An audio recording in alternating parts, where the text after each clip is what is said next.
don't have an establishment. Now, I say that tongue-in-cheek, but the young men and women of my generation talk about we hate the establishment, and the older people would try to figure who are the establishment.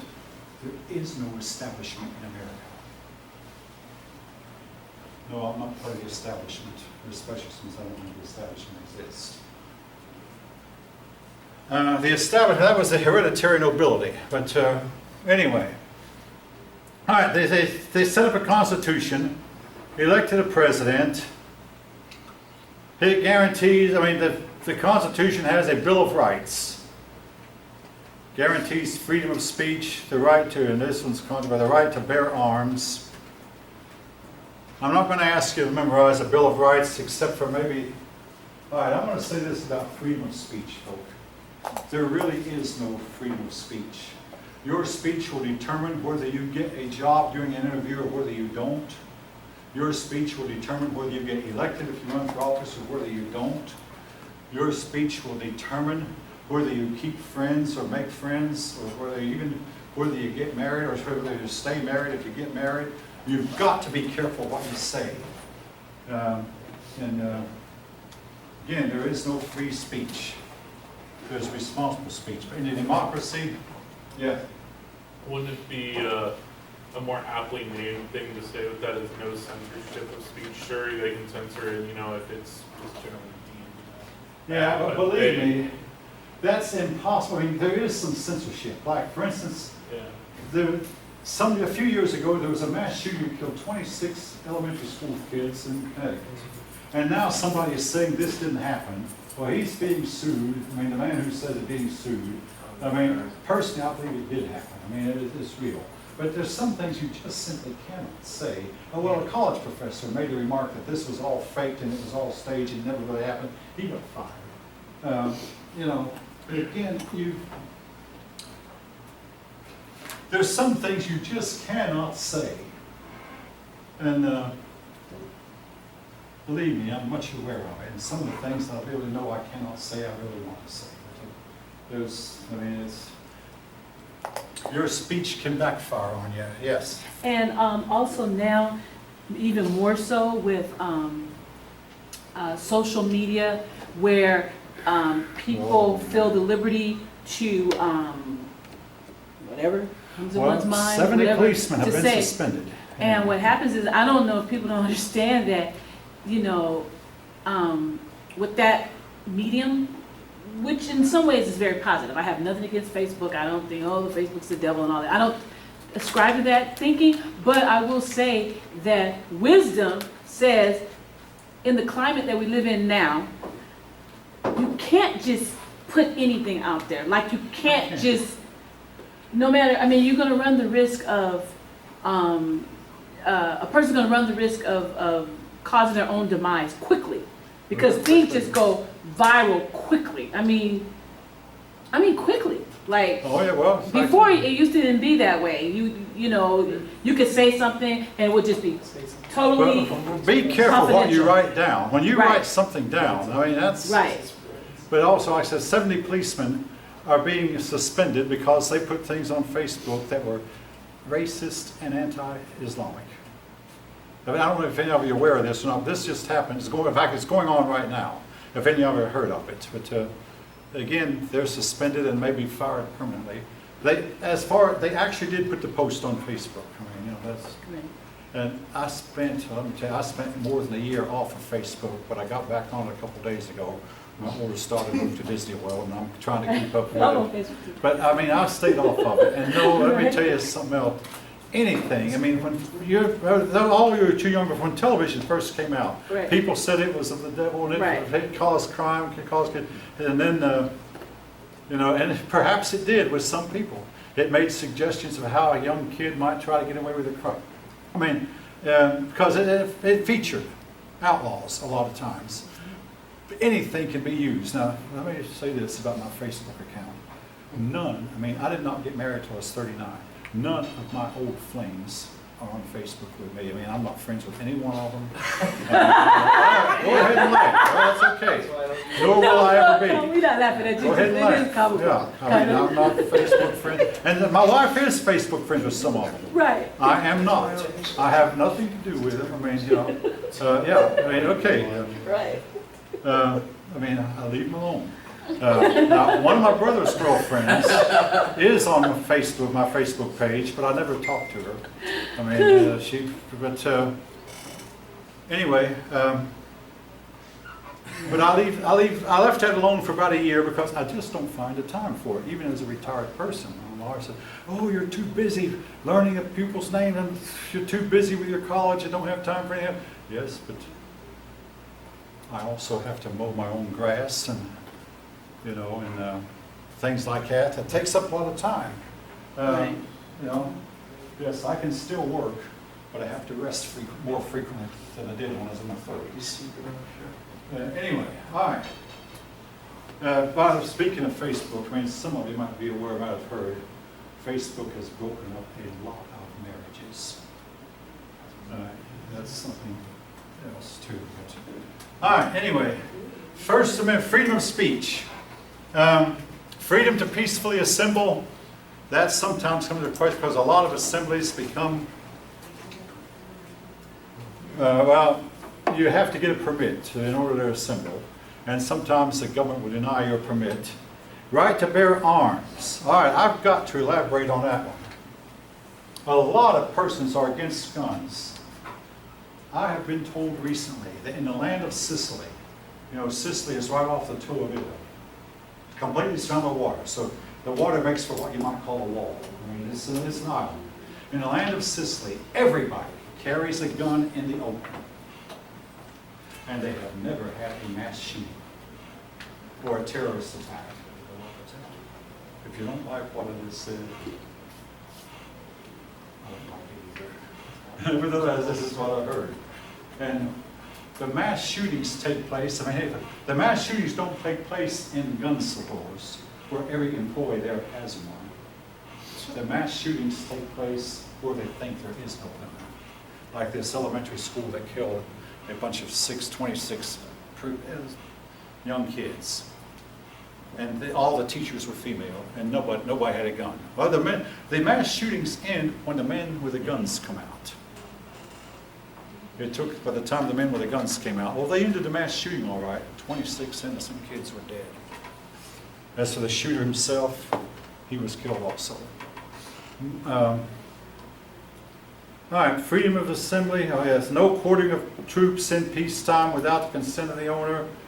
A person cannot be forced to testify, no third degree, no torture. This is something we've broken from time to time. All right. Test? Yes. Yes. No, I would say I'm about to take a test. What's that? I'm about to take a test. The test starts at 1.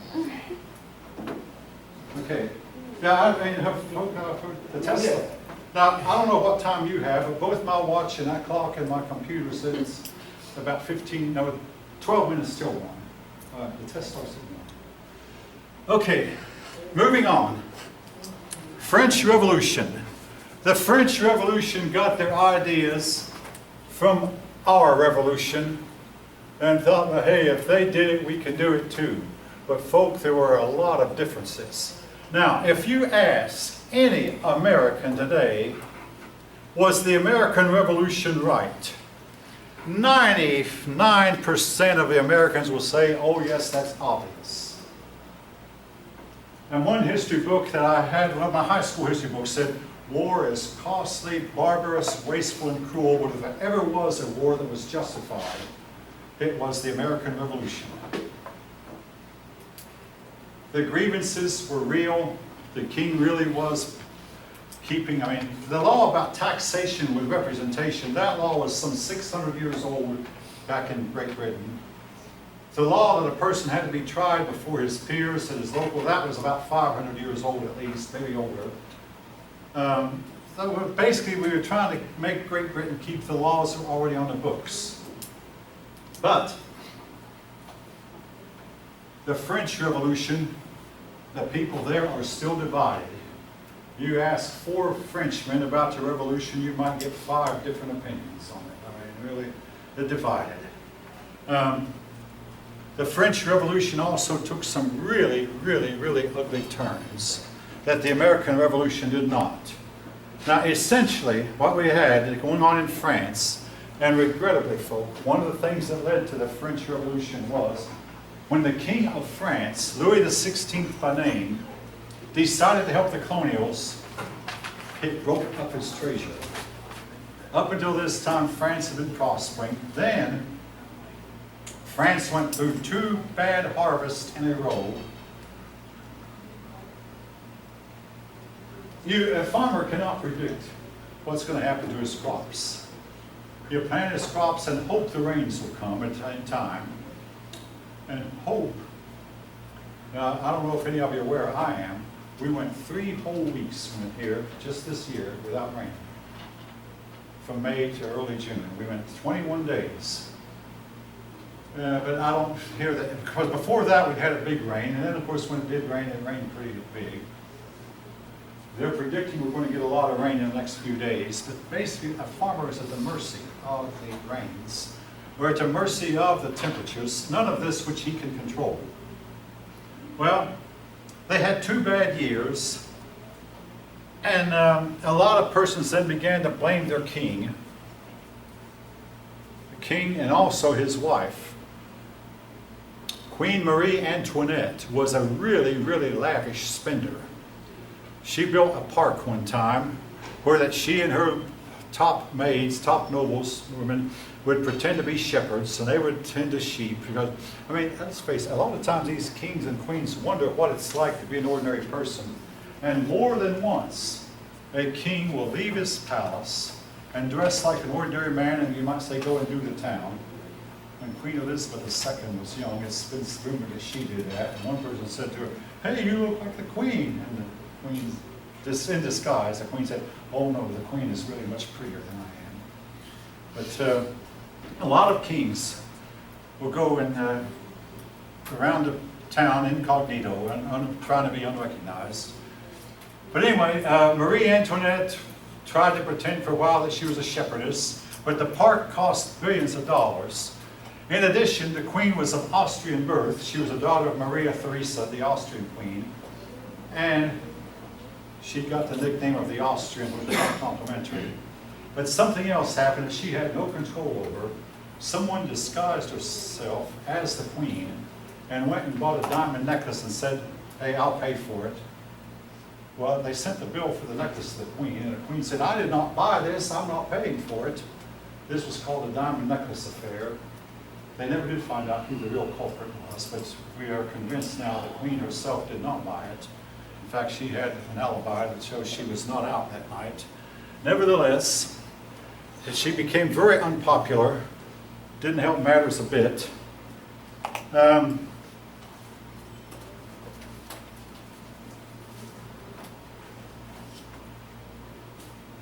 So all this was eventually to lead to a big revolution. Now, to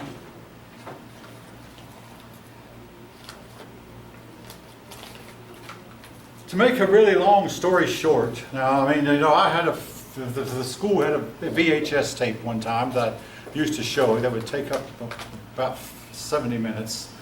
But to make a long story short, eventually, both the king and queen had their heads chopped off. And the revolution took a really ugly turn. They got to where they transformed the Cathedral of Notre Dame, and yes, this same cathedral has made news in the last couple of months, but they transformed the Cathedral of Notre Dame into a house of reason. They outlawed all Christianity, basically outlawed all religion, and set up a new god called the God of Reason. But then they had what they call a reign of terror. Someone invented a method of, the Enlightenment called for an end to floggings, an end to severe punishments, an end to torture, an end to the use of the rack. So they said, well, what if a person needs to be killed? Well, they said, well, kill him quickly. So somebody invented the guillotine. The guillotine was a machine that would drop a heavy weight down with a knife on it, a heavy weight down, chop his head off. It was supposed to be really, really quick. And it's believed a lot of persons who went to guillotine were dead before the knife dropped. Likely that was true. Both the king of Louis XVI and his wife were guillotined. But the man who invented the guillotine wound up going to it himself as a victim. And nobody hardly has deserved it more. But they had a reign of terror in which 5,000 people were killed, some of them for the crime of not supporting the revolution enthusiastically enough. Just, if they didn't like you, they'd kill you. And it looked like France was, well, some people thought the French Revolution looks like it's going to be the end of all that is good and right. And will this revolution spread all over the world? And it threw a lot of terror. So on all sides, people started to pour into France. The British, the Austrians, the Prussians, and the Spanish. France found itself with enemies on all sides. But we'll take up with that later. Okay, so much for that for the moment. Now, about the test. Now, folks, I want to lay down just a few simple rules I think any teacher would. Now, I don't need to see earplugs, unless it's a real hearing aid, which we talked about. But I don't need to see earplugs. You won't need them. Cell phones should be face down. Now, some teachers, well, I've heard go around and collect cell phones. I don't. But cell phones should be face down. Now, if you think you're going to need to leave the room, leave it now. I'll let you back in. But we just had a break. But anyway, most of you look like you're young enough to be my grandchildren, with all respect. But leave now. I'll let you back in. Now, another thing about leaving. Once I've given out the test books, if you leave, you have to turn it in. I can't let you go out of the room and then come back and finish the test. Okay. Go ahead. Those of you who want to leave, take a break. We'll start when you all get back.